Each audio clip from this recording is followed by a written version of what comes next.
Okay, thank you very much, Dr. Mizaton, and welcome to all, and thank you for participating and investing your time in this program. Also, thank you to Dean, thank you to Dr. Fazlin for organizing this event.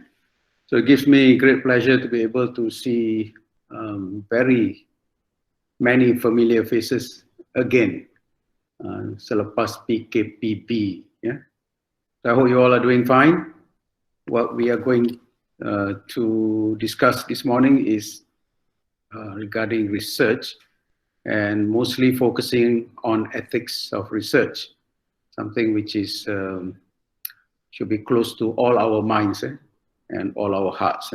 All right, can we have the next slide, please? Okay, next slide is on deliverables from this program or this lecture, webinar.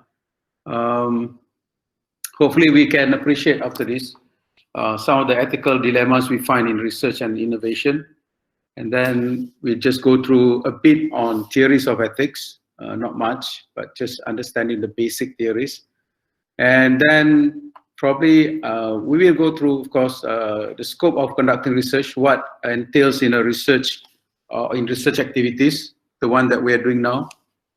I will present the so-called 9 P's. Then we hopefully can try to begin to adopt some of the ethical theories that we learned today into our practice. Okay, next slide, please, Fazlin. Okay, basically, when we're doing research, basically we're trying to generate knowledge, new things, new ideas, new data, information, and so on.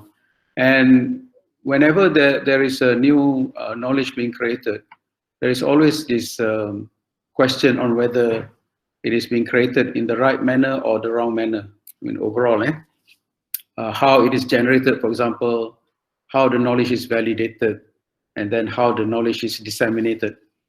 Sometimes we feel that when we know something and we try to disseminate to others, it is always a good thing. Memanglah orang selalu sebut, for example, hadis yang mengatakan sampaikan ilmu walaupun satu ayat contohnya. Tapi when we talk about current situation of possibility of fake news, disseminating information may not be 100% or all the time the right thing to do. So when you disseminate, there is an ethical perspective to that, whether you should or you should not disseminate. And all these things we can consider as ethical dilemmas ataupun conundrum atau conundra. So as researchers, we are also part of the knowledge creation, knowledge generation, knowledge dynamics. So we also have to be mindful of these dilemmas or conundra. Next slide, please.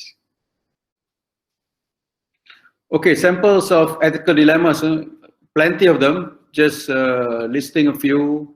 For example, should we use stem cells for research? Brain death, is it considered as physiological death, and meaning that you can harvest the organs from a dead body, organ tissues and things? And then in this era of big data, when you get consent for one project, does that consent, for example, translate into if you want to continue with another project using subject or using specimen from the same respondent, same subjects, you need to go back to the donor and ask for ethical approval, or you can assume that once consent is given in the first instance, the consent stays on, or perpetual consent. And then Siamese twin, of course, not in a very good position to be in. So should they be separated if they wish so? And then recently we heard a lot in the news regarding accidents involving drunk drivers. So there are now discussions with regard to whether alcohol consumption should be banned. Already alcohol sale is also discussed, whether it should be banned or not.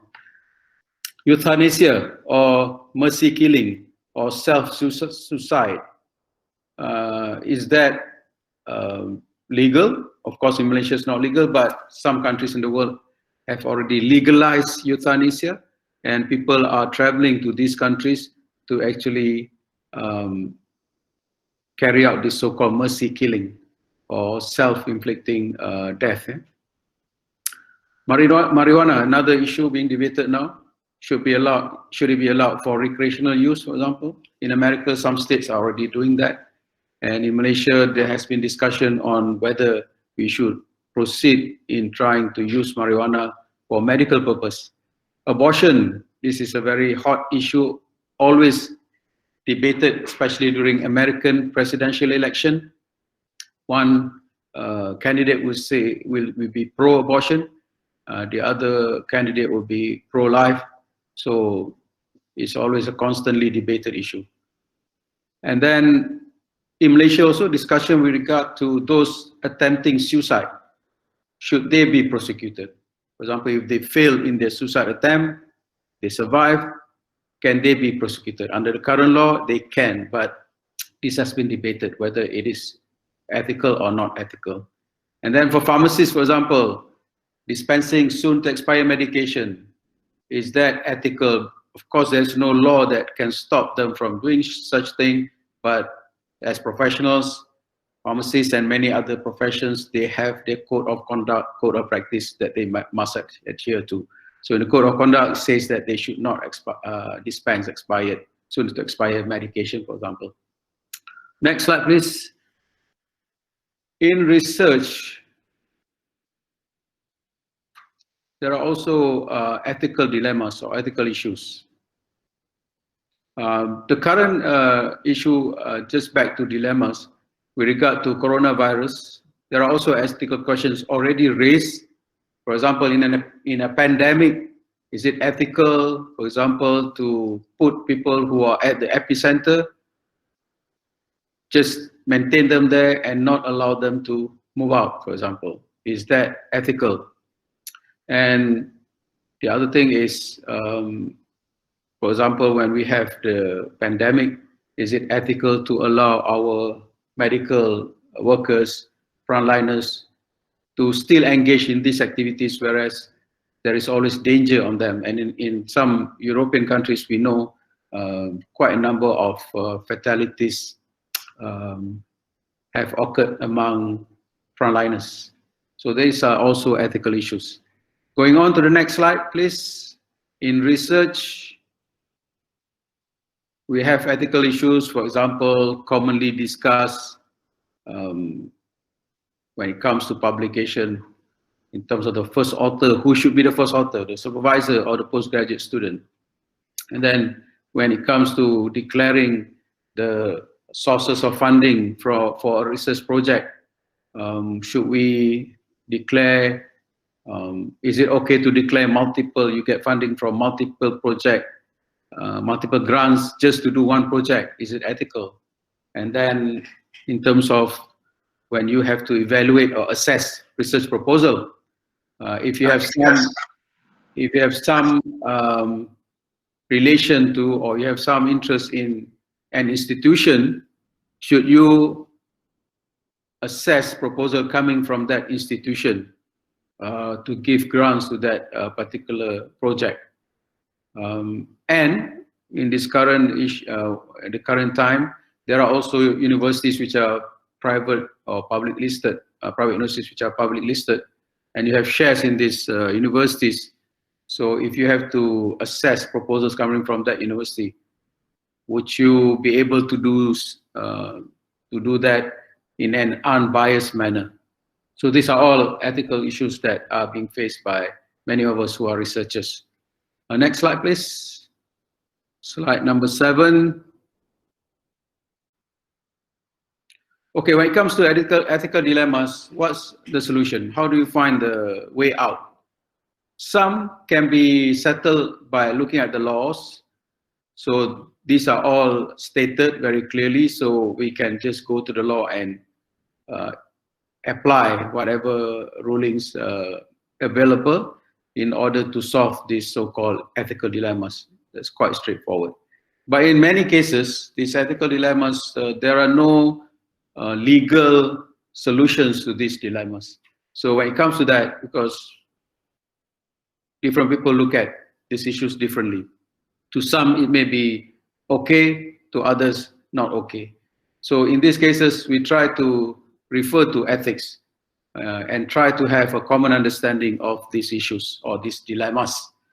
Next slide, please. So with regard to laws, there are many available in this country and also globally. If they're not laws, they can be guidelines. For example, we have in terms of law, Biosafety Act, to look at use of GM or LMOs, living modified organisms in research.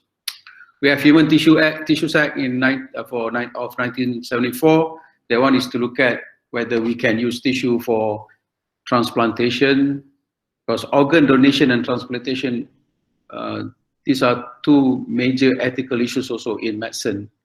And then we have other laws, for example, pertaining to drugs, like Sales of Drugs Act, the Control of Drugs and Cosmetic Regulations, and so on. If not acts of parliaments, then we can also refer to our guidelines, like the Good Clinical Practice Guideline, Good Scientific Practice Guideline, and is there good research practice, for example. Next slide, please. Again, continuing on laws which are already available that we can use to try help us to find ethical solution. There is also Patent Act regarding intellectual properties protection, and then Personal Data Protection Act, especially with regard to confidentiality, and Wildlife Protection Act and Animal Welfare Act 2013. These are all pertaining to use of animals, including in research. Next slide, please. Okay, just a brief discussion on ethics. These are some of the basic issues with regard to ethics, or basic information on ethics. Well, mostly ethics are related to moral, of course, morality, ethics, about the same thing. Looking at the word moral, is from Latin mors, meaning custom, habit, meaning something that is considered to be good or evil in our everyday life. Ethics is from Greek ethos, again meaning something related to habit also, but it is a bit more academic in the sense that ethics is actually the philosophical branch of principles based on morality. So basically, the common word you can see in both these terms is actually habit, meaning something which is habitual, something which is done frequently and accepted by the community or society, that can be considered to be ethical. I think that's a very simple, or that can be considered to be of moral value or moral standard. Next slide, please. In terms of definition, since now ethics has become a bit more academic, but structured, in the sense that there are ways to try to come to an ethical decision based on some systematic thinking. So the first definition is thinking systematically about morals and conduct, and then making judgments about right and wrong. So this is what ethics is defined as. There's another definition by Bertrand Russell. I think this is quite good, quite a nice and quite an impeccable definition. Ethics is, in origin, the art of recommending to others the sacrifices required for cooperation with oneself. Of course, it's not so clear here, but the word here is sacrifice. The key word here is sacrifice. Basically, what the Bertrand Russell is a poet. What he's trying to say is that to be ethical, you have to sacrifice, because it's easier to be unethical because you can do whatever you want to do based on your own wish, your own thinking, your own expectation. But when you have to think about others, the community, the society, then you have to give up, or you have to sacrifice a bit of what you actually want for yourself. So that's why to be ethical is it's never easy. To be unethical is much easier. Because to be ethical, you have to sacrifice, you have to suffer a bit. There's a bit of pain in being ethical, actually. That's why you see people not behaving ethically because that is the easier thing to do. And we can see that in our everyday life here. People go to the bank or anywhere, they just park at the handicap parking bay. There's nothing there because that's the easiest, that the shortest, that the nearest place for them to park. Very simple example. But I have a simple definition of ethics. To me, ethics is basically the internal control of good behavior. Law is external because we have all those laws written on papers. You can see them, but in ethics, it's something inside your body you cannot see, in your heart, in your mind. Next slide, please. So back to ethics now in terms of ethics as an academic branch of philosophy. So philosophy is a very old, of course, subject, mostly related to Aristotle. And there's one big book on philosophy by Aristotle. And one branch of ethics, one branch of philosophy is ethics. But because ethics has been considered to be quite high in terms of thinking, explanation, and description, so in the 20th century, many philosophers tried to bring down this ethics to a more practical level. So there was introduction of something called applied ethics. So you use the ethical theories for you to apply in daily activities or daily living. So we have sectors from applied ethics. We have like bioethics, medical ethics, business ethics, eco-ethics. Actually, probably the first applied ethics that was introduced in the 1960s when people started to talk about pollution. And because pollution at that time, very difficult to enact laws to stop people from polluting. So at that time, the hope was to use ethics as a shield to try to make people think more positively or more considerately about the environment. Then we have ethics with regard to technology, professional ethics of the various disciplines, and also in terms of researchers, we should have researchers' ethics. Next slide, please. Thank you. Okay, why do we need ethics in research? Basically, in terms of technology, there are many new ways developed. For example, very simple in terms of reproductive technologies. There's so many artificial reproductive technologies that have been introduced. Very simple is very clear-cut is in vitro fertilization or the test tube baby. So is it ethical to use that method? Because this is a new method. And then there are plurality of moral convictions among scientists and users. Scientists, on the one hand, they have a standard, but the public also have a different standard. So this may sometimes they may not be in line, and that may cause friction between the scientists and the public. So maybe ethical concern can become the bridge to bring these two groups together. Then there are different objectives for doing research, for example, some for political, some for economic, some for social objectives. And then the public also becoming more sensitive with regard to how we conduct research, especially in the use of animals, for example.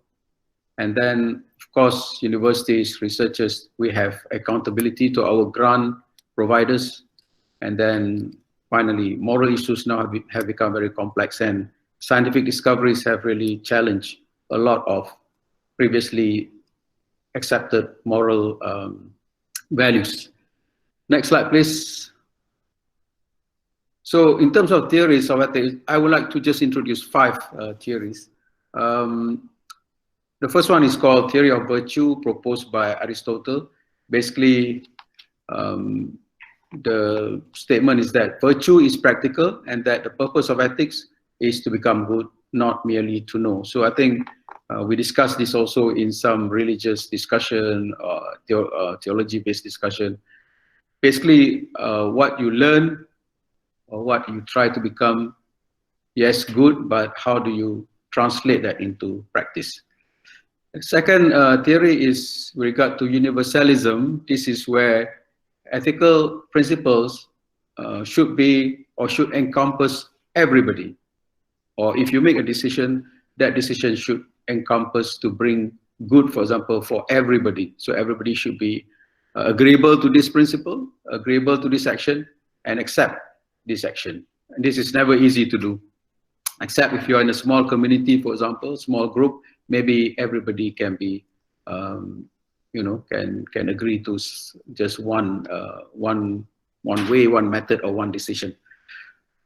Now the next one is from John Stuart Mill. This is more practical and more widely used ethical theory, which is called consequentialist or utilitarianism, based on utility. The keyword is utility, to maximize utility. Utility means benefits or good, to maximize good.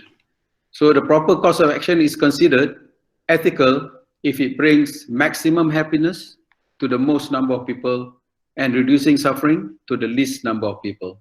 How you do it doesn't really matter, but the benefit or the outcome, the consequence is that it brings good to as many people as possible and bring suffering to as least number of people as possible. And contrary to John Stuart Mill's utilitarianism principle or theories, deontology says that it's not the end, or the end does not justify the means, how you do it. It's how you do it is considered ethical. What, or the consequence of what you do doesn't matter. That is not an issue. The issue is that whatever you do, you must do it in a very ethical manner. Meaning that as long as you do it, what you do is right, the consequence doesn't matter. A very simple example is that you, for example, you become a soldier. That is already doing the right thing, doing the ethical thing. You draft into to the army. You are drafted into the army, so you have done a good thing. Whether you live or you do not live, or you die when you go to war, that doesn't matter. That doesn't say that you are unethical if you, in case you injure your body or you get killed. That is not an issue. The issue is that you have done the right thing, meaning the end does not justify the means, basically. And finally, justice. Justice is a very simple concept or theory of ethics, meaning that you're trying to provide the best solution, yeah? Provide the most just, the most equitable you try. But of course, this can be debated also. Talk about fairness and entitlement, equality. Normally, people will always think that you're not being just, you're not being fair, unless he or she gets something. You know, that is the common practice. If you get something, you never complain that it is not just. If you don't get something, then you feel that it is not, it is unjust. So I have actually a video, the next slide. I don't know whether you can play that video. Probably sound is not possible. Eh? Boleh tengok next slide. Boleh play that video. Can we get the sound? Okay, just principle. After the theory, then we can divide the ethical, the theories we can put into practice through these four, mostly four principles, can be more than that. But in medical practice, normally these four are being highlighted, which are autonomy, beneficence, non-malfeasance, and justice. Just basically, we run quickly through these four. I don't want to touch too much. Next slide, please. But basically, these are all concerning when you're dealing with patients, especially, you have to respect the patient, make sure you get the consent. That is the most important thing, and then ensure confidentiality. And of course, when doing clinical research, for example, clinical trial, that subject, although he has indicated willingness to participate, they can withdraw without penalty or without any hindrance. Next slide, please. The beneficence is basically what you have to do. Do no harm, prevent evil, promote good. These are all normally taught to our medical people. Next slide, please. This is also along the same line. Do not violate trust of your patient. Yeah. Next slide, please. and then justice. Treat every patient fairly. That's why there was discussion during the COVID-19 pandemic recently whether we should treat, for example, foreigners who go to the hospital for treatment, and it was made clear by our DG that they should treat everybody equally in a just manner. Next slide, please. This is where I think, can we have the video or not possible?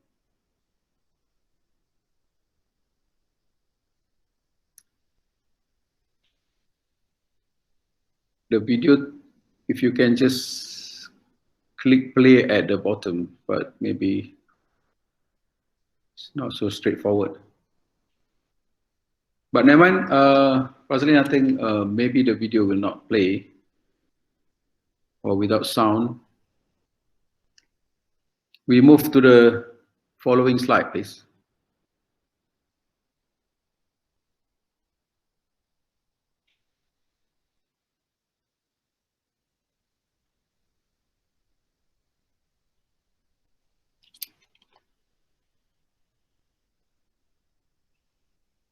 Tak apa, Rosaline. Okay, kita move to next slide. Yeah. Okay, now the scope of research that I mentioned in the deliverables. Basically, we can summarize the activities of research into these 9 P's or maybe more. But I think number 1 is that we have to go and look out for grant opportunities. So that is called, I call it prospecting. Then, having found that grant opportunity, we have to write the research proposal. So that's proposing. That research proposal will be evaluated by someone, by a few people, by a single person, or by a committee. That I state as probing. Once you get the grant, then you have to do certain things, sign agreement and accepting the grant and so on. And that is procuring. Then you have to conduct the research, partake the research, and then you have to keep your grantors or funding agencies informed of your progress reporting, and then you have to close the research project under project closure. And most of the time, if not all of the time, you have to present in terms of publication mostly, or presenting at a conference. And if you're lucky, your project can be monetized or commercialized, and that's under productization. So these are the 9 P's of research activities. I'll try to just discuss some of the ethical issues regarding, not all, we don't have time for that. So just I'll select about 4 of these P's that we can look at and see what are the ethical concerns with regard to this piece of research activities. Next slide, please. Okay, looking at the prospecting or searching for research grant and funding. There are issues also, ethical issues. Sometimes we do not realize that, but yes, there are issues. Should a researcher seek grants from any provider or funding agency, disregarding how the money is obtained in the first place?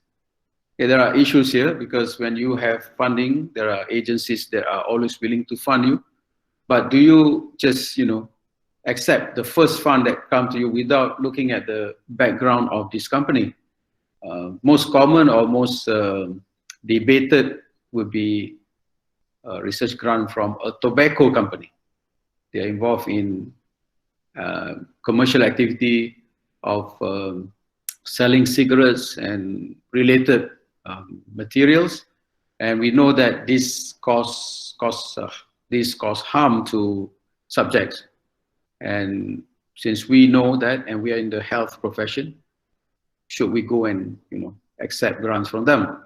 Next slide, please. So there is a paper by Cynthia Jones, a professor of philosophy from one of the universities in Texas, America, and published in 2014. This paper, the short title is Dirty Money. And in that paper, the author addressed issues raised by critics of funding from so-called morally tainted sources. This is from the paper, not from my own opinion. Yeah. And these morally tainted sources are listed as Examples are tobacco companies, pharmaceutical companies, and oil and gas companies. Basically, the third, oil and gas, mostly related to environmental issues, I would think. Yeah. Pharmaceutical, maybe we know some of the ethical or unethical practices of some companies with regard to trying to, sell the products. And the paper also attempted to develop criteria for morally acceptable funding in light of criticisms such as transparency, conflicts of interest, academic and scientific integrity, and also coercion. And also the paper discusses what would be the criteria for accepting, if you still want to accept grants from the so-called morally tainted sources. Okay, next slide, please. Before that, let me refresh your mind to this case which happened in 2011, some 10 years ago. Some of us probably were not born yet. Some of you, but yeah. 10 years ago, I don't know where you were, but in London, LSE, the London School of Economics and Political Science, the head actually had to resign because it was discovered that they were dealing with a fund coming from, at that time, the Libyan government headed by Colonel Muammar Gaddafi. And overall, the understanding is that Gaddafi was not a good leader, at least not an ethical leader. And because LSE received funding from the government of Libya, and when it was discovered, it was considered to be something which was highly improper, and the head, Howard Davis, actually tendered his resignation. So it can be to that extent. So what do we do when we are trying to get grants from funding agencies? Next slide, please. Of course, from Cynthia Jones' paper, she said that, because she also has been the center of criticism by her colleagues and peers, but she said that at least we should look at two criteria if you wish to determine whether funding sources are morally permissible or morally prohibited. Two things that you should look at. First, the funding comes from sources that operate illegally. So as long as they're legal, you don't dwell into what business they do, but as long as they are registered companies, they are there for you to see. They're not underground, they're not in the dark net, for example. And they are all registered by companies, ROC. So they can be considered to be legal. So as long as they're legal, then okay. And also the funding should come with no strings attached. It should not be under quid pro quo, meaning that you take the money and the company expects you to say good things about the companies. So there is a scratch your back, you scratch mine. There shouldn't be that possibility. So if you are sure about these two things, so if you can meet these two principles, at least you satisfy what she called in her paper, moral minimum standard for you to accept the grant and do your research. So she continued to write, say that this criteria pass muster even from a utilitarian point of view. Remember, utilitarian means you try to bring the greatest number of good to the greatest number of people. So if you do that, because what you say that you want to do research, your aim is to maximize the greatest good, to get some results that can bring good to the most number of people. And if that donor has been, ascertained that the donor is unethical, she said that it's still acceptable to take money from an unethical donor as long as the donor doesn't direct the researcher to slant her results or make the results biased towards the donor. Just because a company engages in unethical practices doesn't mean it can't also fund projects that do good. You see, this is the argument put by Professor of Philosophy. Also, she's Director of Ethics Center in that university. So this is an argument. That's why it shows that ethics is very, it's still subjective in the sense that different people have different level of ethical subscription or ethical standards. You do courses on ethics to many people in the same room, if you have a group of 30, 40, 50 people, and you ask them regarding certain practices which are considered as ethical or unethical, and you see different responses. For example, if a sales representative comes to your office and then give you, you know, a ball pen, and that pen is transcribed that one company, drug company, do you take that pen? Or it brings you a notebook or some gifts, do you take the gift? Is that okay? For what purpose actually is he giving you that gift? So when we ask some of the participants in a group, some will say fine or not, it's just a pen, nothing. But others will say that no, I don't want to take because I don't have the right to take that pen. Why is this person giving me that pen? It's because of my position, it's not because who I am.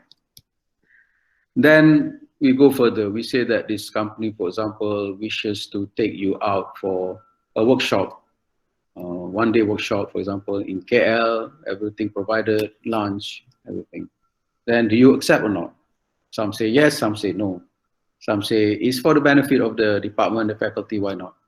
And then we ask further, if this company now takes you to Singapore overnight, everything paid for, then send you back. You see, this kind of opportunities happen in some of our practices, especially from drug companies. There are opportunities like this.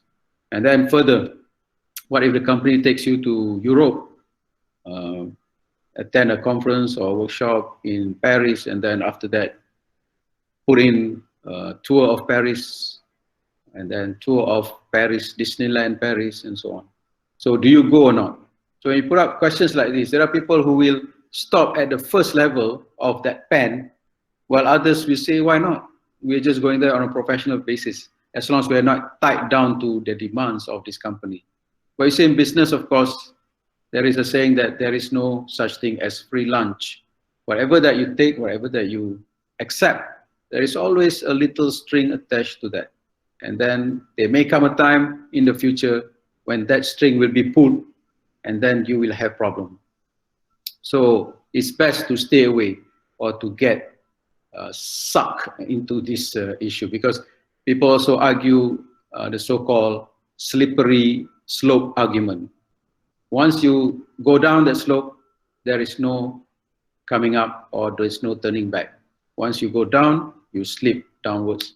So these are issues. Next slide, please, Fazlin. Okay, the second P on proposing. When you're writing research proposals, what are the ethical issues that come about? Okay? Next slide, please. Of course, as an applicant, you have to be careful of sometimes failure to acknowledge relevant prior work and author.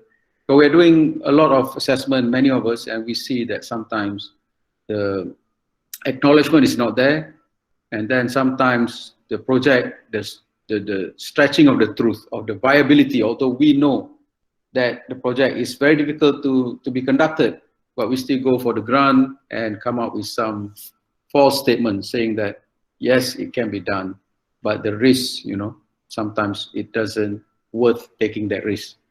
And then the CV, sometimes you see the researchers, principal investigator, co-researchers, they don't tell the truth with regard to the CV. And then this is quite specific. Sometimes you put in your co-researcher is as a colleague for written, as a written for favor. Next slide, please. Still, when you're proposing, sometimes you're proposing or asking for use of too many animals. Why do you need to, you know, unlimited number of animals? I recently read a thesis, and when I counted the number of animals used, definitely into the thousands. I mean, it's just incredible. So this has to be, you have to be mindful also on the number of animals that you use. Respect for human subjects, especially those vulnerable subjects. Vulnerable means they normally cannot say no to taking part in your experiment or your studies. In our case, in the university, Students are definitely vulnerable. When we approach them to take part, sometimes they have no option to say no. So we have to be careful with that. Of course, research cannot be conducted in UiTM. We already have our research ethics committee at the faculty and university, so no institutional ethical approval is a no-go for research. Plagiarism, also an issue. And then when we do research, please bear in mind that not everything must be done, especially those that may involve risks to our respondents, to our subjects, students and staff do not have to do the research. Next slide, please.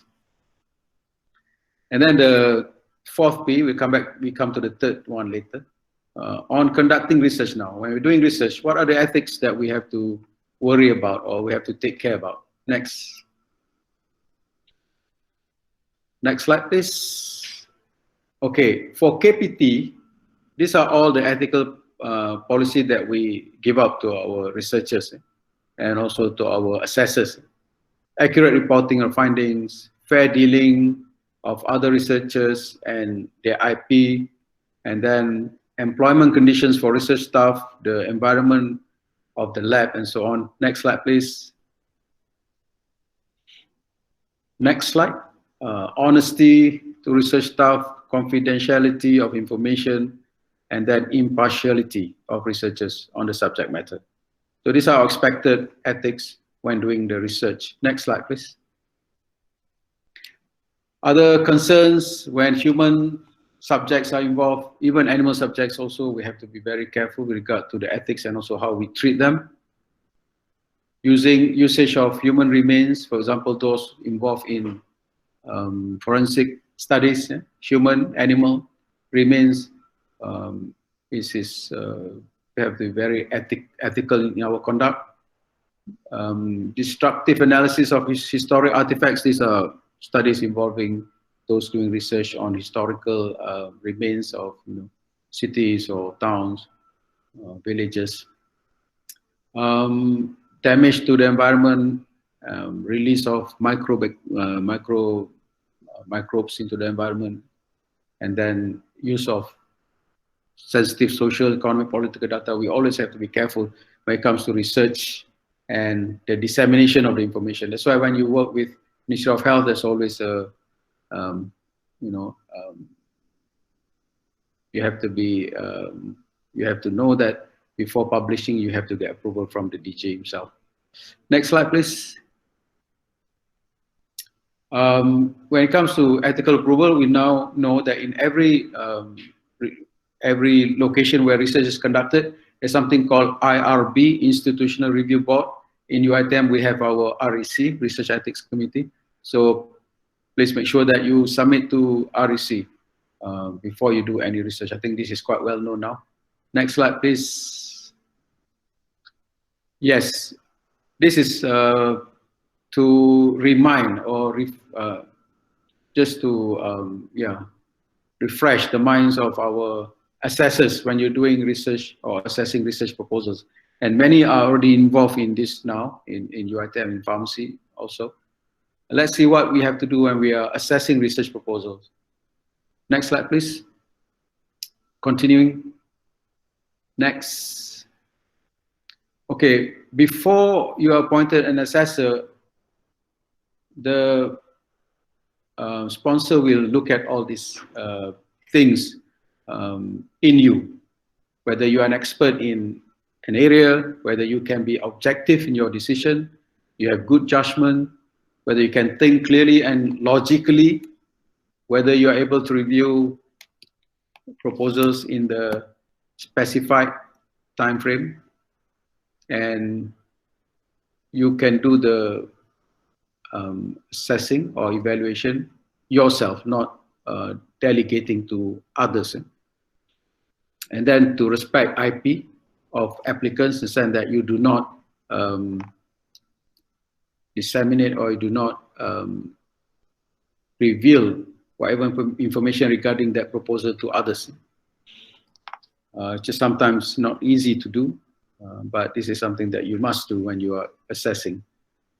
Able to write a good critique, in the sense that you should be able to write accurate, readable, and helpful to both editors and authors. And also there shouldn't be any conflict of interest. If there is, the proposal that you are writing, you have some interest in it, you should declare and not get involved in it. Next slide, please.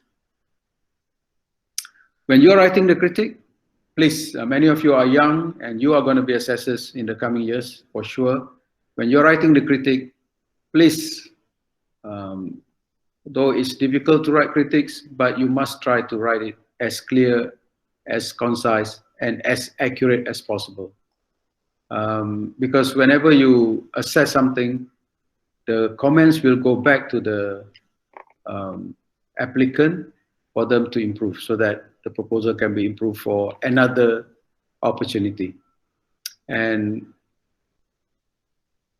you can comment both on papers for the applicant to improve, or you can also comment on successful paper with positive comments. So basically, the idea is to help the applicant to improve on the proposal. We have gone through many exercises on grant assessment. You still have sometimes assessors who are not trying to give their best when they do assessment. I know time sometimes can be of a limit to us, but try to read and try to give constructive criticism or constructive feedback to the applicant. Next slide, please. This should be avoided. Sometimes we have assessors who write rude reviews. Yeah, I don't know, for whatever purpose. I think the comment should be professional, should be somewhat diplomatic, in the sense that you try to motivate rather than demotivate the applicant in case you cannot support the proposal. Next slide, please. Okay, these are some of the issues or ethical issues with regard to assessing a grant. Most likely, conflict of interest is most common. Next slide, please.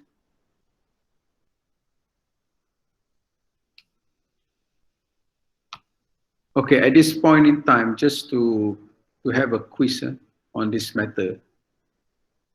Which do you think, among this method of research or conducting research, which do you think is most likely to involve ethical concerns, most serious ethical concerns?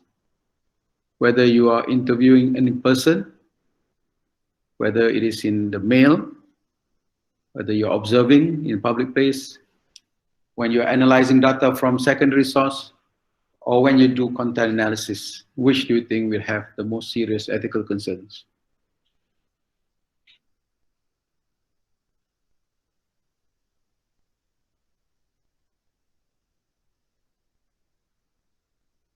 So basically, of course, there is no one single answer by everybody.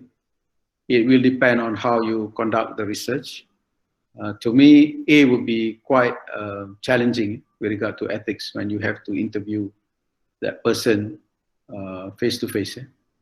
But in all these methods, there are always ethical concerns. Mail-in questionnaires, yes, seems to be quite innocent, but the way you frame your questions, the way you put up those statements, sometimes the statement can by themselves already create discomfort to your potential respondents. So be aware of that. Some questions can be sensitive, some can be quite probing, too much into their personal or private lives.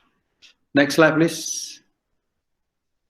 Okay, when it comes to ethical dilemma, how do you try to overcome this dilemma? So you can ask this kind of questions. When you have an ethical dilemma facing you, how do you make decision? For example, you have a paper that you are assessing. It's not only about assessment, but about everything. When you want to do research in the lab, when you are dealing with your co-author, when you're dealing with your co-researcher, and there is an ethical issue that comes out. So how do you solve this ethical dilemma? How do you make the right decision? For example, you are the principal investigator, you have to decide. There are issues with regard to your co-researchers. So sometimes you can ask questions like, if I make this decision, can I stand up for further publicity and scrutiny? If people ask me questions, can I answer why I decide in this manner? And sometimes it's up to you. When you make a decision, can you live with it? Can you comfortably go back and sleep at night when you have made that decision? Or it's going to so-called it's going to haunt you for many days and many months and probably many years. Sometimes they say a strategy is to think of the wisest person that you know. Maybe your grandmother, your auntie, or some of the person that you look up to most. And what he or she would do in this situation. Maybe the situation will not be exactly the same, but probably the level of intensity of that dilemma, you can imagine if someone, if that person that you admire, if he or she has to decide in this situation, what would be his or her decision? And you may want to use that as a guide. And you can also try to think along the, some of the ethical principles, justice, fairness. Which one you think is the most just, the most fair, or the most responsible? And then you can also think about consequences like utilitarianism theory. Which one will bring the best overall consequences? And so I think many decisions are made in this manner. Of course, some people will be hurt, but the argument is that many or the majority will be satisfied or will be happy. So that's the thing. Next slide, please. Well, if you're into music, you can listen to this song. I don't know whether Dr. Miza is still around. I know she listens to a lot of music. Yes, Prof. Listen to Roxette. Listen to your heart when you have to decide make some very difficult decision. So this is the lyrics from Roxette. There's nothing else you can do. Okay, next slide, please. Okay, this is regarding, we were talking about when you have to be an assessor, when you have to be a reviewer. This entails a lot of ethical concern or ethical responsibility. There's a recent case last week of Professor Thomas Hadlicki, a chemist.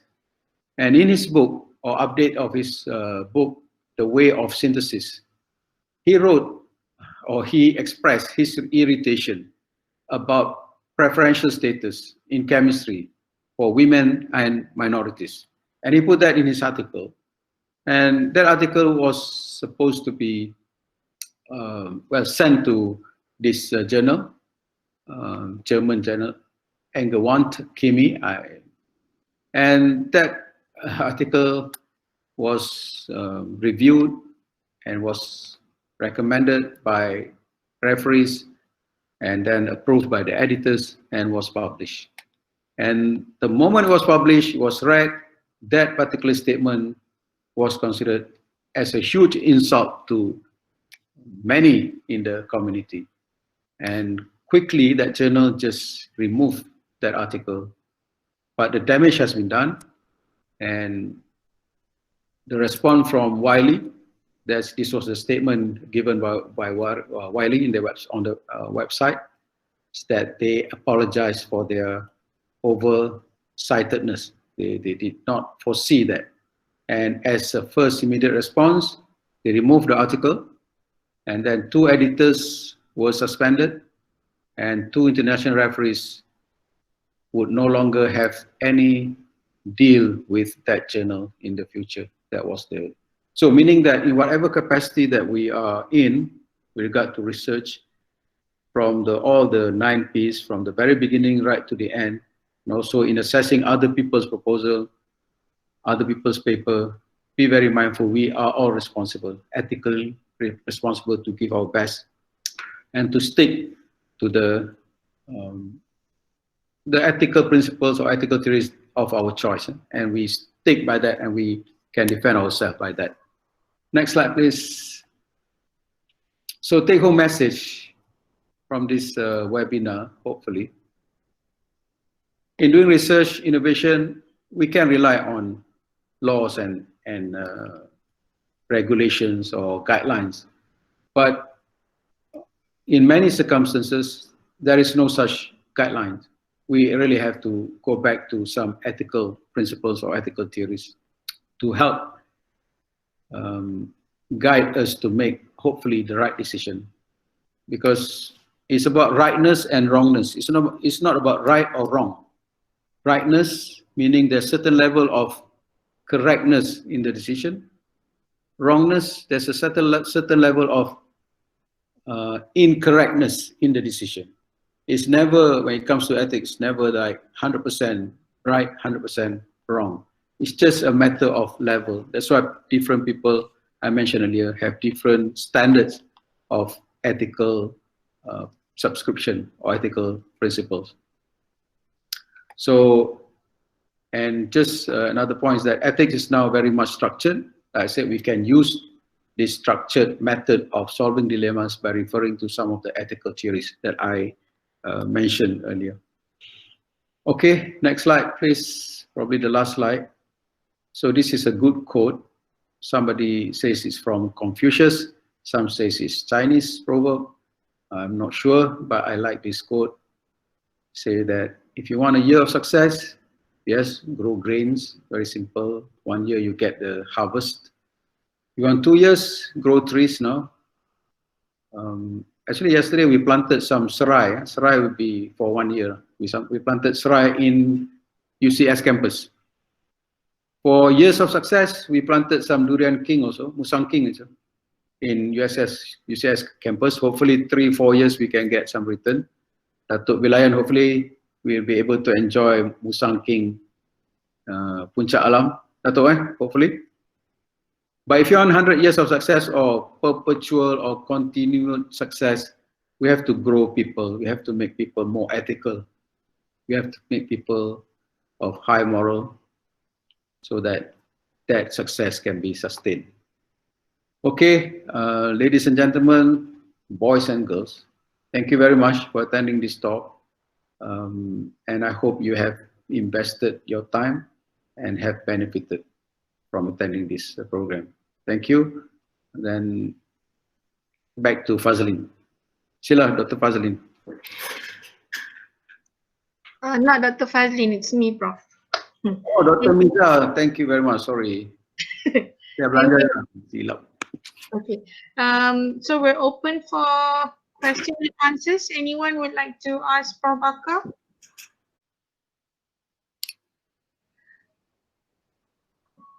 I think they really very focused on your lecture, Prof. No questions. Just like my students. I mean, this is something to think about. Like I said, no right or wrong answer, but you have to put up some level of standard of ethics in your practice.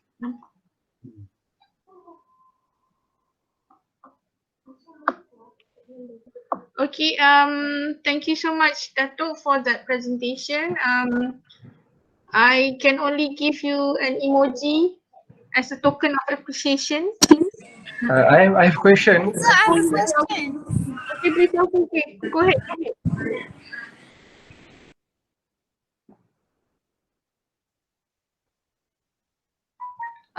Go ahead. Should I go first? Yes, Dr. Anis, sila. Assalamualaikum, Prof. Thank you for the very amazing talk. Now, ethical is always a difficult, how do we say, a difficult place to be in, to be an ethical person. Now, in your opinion, how can you make it easier for us to decide whether what we're going to do is in an ethical manner or not? Like you said, you've given an example where a drug rep or a drug company might have, wanting to sponsor you in order for something in return. But at the same time, you want to be in their circle so that you can learn more things with them and so on and so forth. So it's the balance that you have to make. So how do you make that fine balance? Yes, thank you, Dr. Anis. You're right, absolutely right, in the sense that it's never easy. Especially, you also need to be with them for many purposes. So how you handle with them? Definitely, of course, the best, of course, like I said, the ideal situation would be not to accept anything free of charge. That's the best. Sometimes you think you have to oblige because this is part of community or networking, right? So it's just attending lunch sponsored by them is not an issue, or dinner after a product talk and product promotion. The best is never to engage in any kind of this activity where you feel that you do not deserve to get it. But if you have to, you have your reasons. If you have your reasons for doing this, and most importantly, you know that when it comes to the crunch, when it comes to making decisions with regard to any favors requested by this company, you know that at that time you can say no if you do not agree or you don't feel right. If you're sure about that, you can say no. You'll not be, uncertain, or you'll be undecisive. You're sure that you can say no because you're quite upright. This you have to know yourself. You're upright. Then I think you can go ahead, because in the end, when they deal with you, they have a purpose or investment in you, and definitely they hope to get something from you. But when it comes to the crunch, you'll make your decision based on the facts on the table, and you don't care whether they like it or not. Then go ahead, boleh. That's why you're gonna build that uprightness in your heart, in yourself. Itu untuk case yang spesifik lah. Tapi on other cases, for example, why do you want to be ethical? What can push you towards that? What can influence you? What can persuade you to be ethical? I think basically it's about thinking about others. But whatever that we do will impact others around us. If not our family, it will be our friends, our community. There's always this impact on others. And when we think about we think about the action that we take, the impact, if it is negative on others by whatever degree, then if we can feel the pain others will be suffering when we make a decision, that's the best, the best aversion, the best thing that can avert you from being unethical. Tapi if you don't have that, feeling of pain when others are paining, others are feeling the pain, that's sad. When others are being taken advantage of, others being jeopardized, or others are being affected by your behavior and you don't feel anything, that's sad and that's difficult.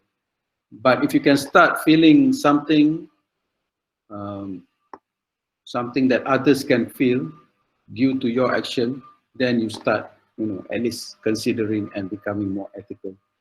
Dia panggil, the best form is called altruism, where you actually care for others more than you care for yourself. That one belongs to the probably prophetic punya level, not our level, human level.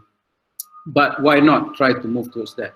Always have in your mind, your action will impact others, and if it impacts negatively, you try to minimize or try to avoid altogether.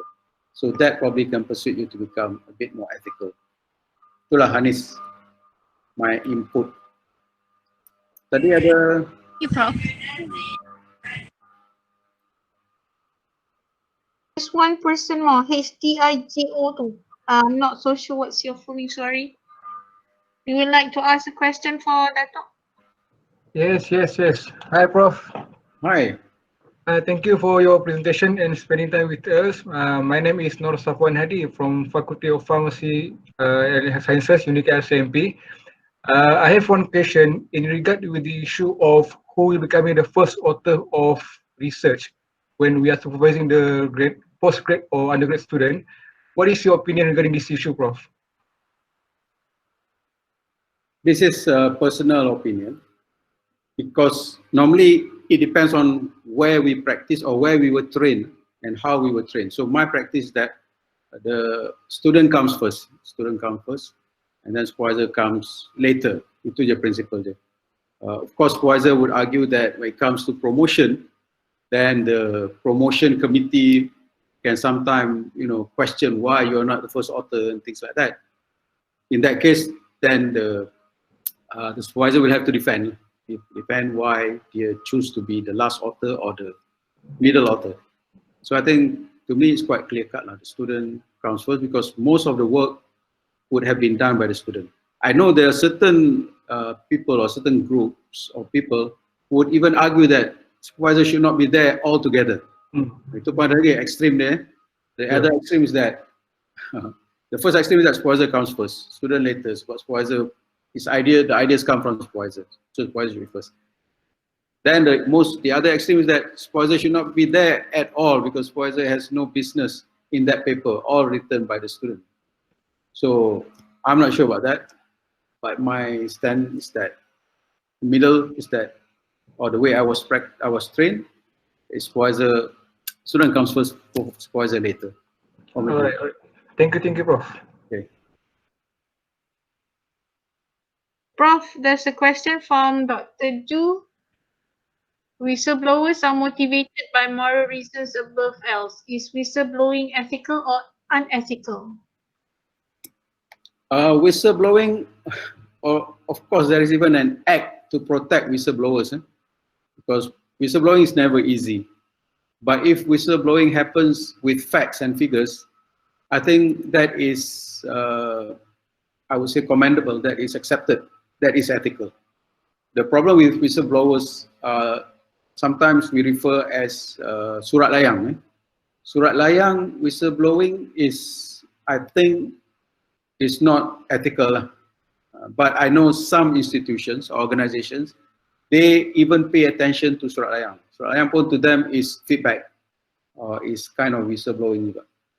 Tapi whistleblower, if done through the right channel, the right purpose, the right facts, I think whistleblower is ethical. Sorry, Prof, I think there's some technical issue. I think we go to the end lah, Prof. Yeah. Okay, thank you. Thank you everyone. Prof, boleh tanya soalan lagi? Boleh, sure. Assalamualaikum, saya Salfarina. Mungkin dia lebih kepada sharing, I guess. I would like to share. Because like just now Prof did mention that if we want to stay relevant, so we have to have this ethics seed in our student. So what happened was I have a student, I had a student, FYP student, and then what research final year, and then I saw that the data is sangat cantik. So I called the student and I said I want to see the raw data. And I told the student that, when I give you this project, I just based on theory.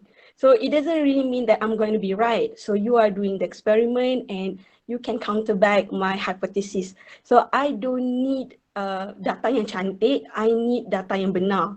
So I guess, so then the student rewrite again. So what I'm trying to say is, I think maybe ethics adalah difficult to apply ataupun difficult to exercise sebab kita ada expectation that we have to do things, the definition of correct things than right things.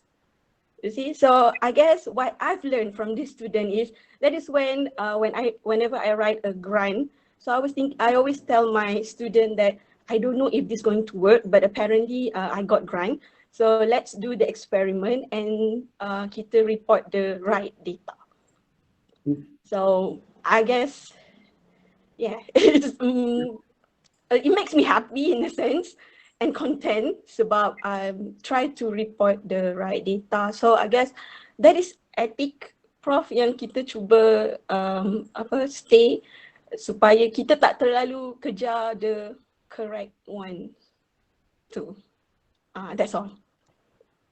Yes, exactly the thing that we hope to be able to put into our students while they are training now, because whatever ethics that they hold on to, that will be carried with them when they go out and practice. Because you know, I think pharmacy board where I now sit in, we have cases of students doing unethical practices when they're not actually all illegal, not covered under laws or acts, but certainly not or unbecoming as a professional. So we also have to take action. And considering what they have done, it looks a bit it looks a bit mundane and also surprising how they can involve in certain unethical practices. So probably it starts from the university. So it's good that as much as possible, it's never easy, but we try to input or embed in them this importance of ethics. And with regard to results, I just want to highlight, remember there was one case of a researcher from Riken in Japan who published an article in Nature some years back, remember? And that article was about how you can revert stem cells back to the almost beginning time of the cell, and that would be very useful in terms of research, although the cell has committed to become pluripotent, you can revert it back to totipotent, for example. And that technology was reported and published in Nature. But when others tried to use that technology, because it was supposed to be very useful and very helpful, when other people tried to do the same methodology in the lab, they never could succeed to do that. So, of course, they asked the author how she did that, but she could not provide evidence like what Dr. Saparina has gone through. No data available, raw data in the book, logbook in the lab, there was none. And finally, it was true that the author actually concocted the data. Data actually all made up. And surprisingly, Nature published this article. So even Nature can, can make the mistake. And finally, of course, the paper was retracted, and sadly, the researcher, the supervisor, actually killed himself because of the embarrassment caused to Riken, which is a very prestigious institution in Japan. So ethical concern can go beyond the normal level right up to very serious consequences. But to our students in campus Puncak Alam, for example, we try to inculcate outside the faculty what we call or inside the faculty also should be inculcated, something called adab. I don't want to call it ethics so much, but we call it adab, so that our students have more concern for others in terms of they are queuing up to go on the bus, they're queuing up in the cafeteria, they take care of the environment, cleanliness, and so on. So hopefully they become a bit more ethical when we try to impose this concept of adab. Adab means ethical in their hearts. Thank you, Dr. Safarina, for sharing. Thank you, Prof. Okay, Prof, I think we're at the end. So thank you so much, everyone. I hope most of you have already filled in the Google form for your attendance. Okay, Prof, and everyone, thank you. Thank you. Bye-bye. Bye-bye.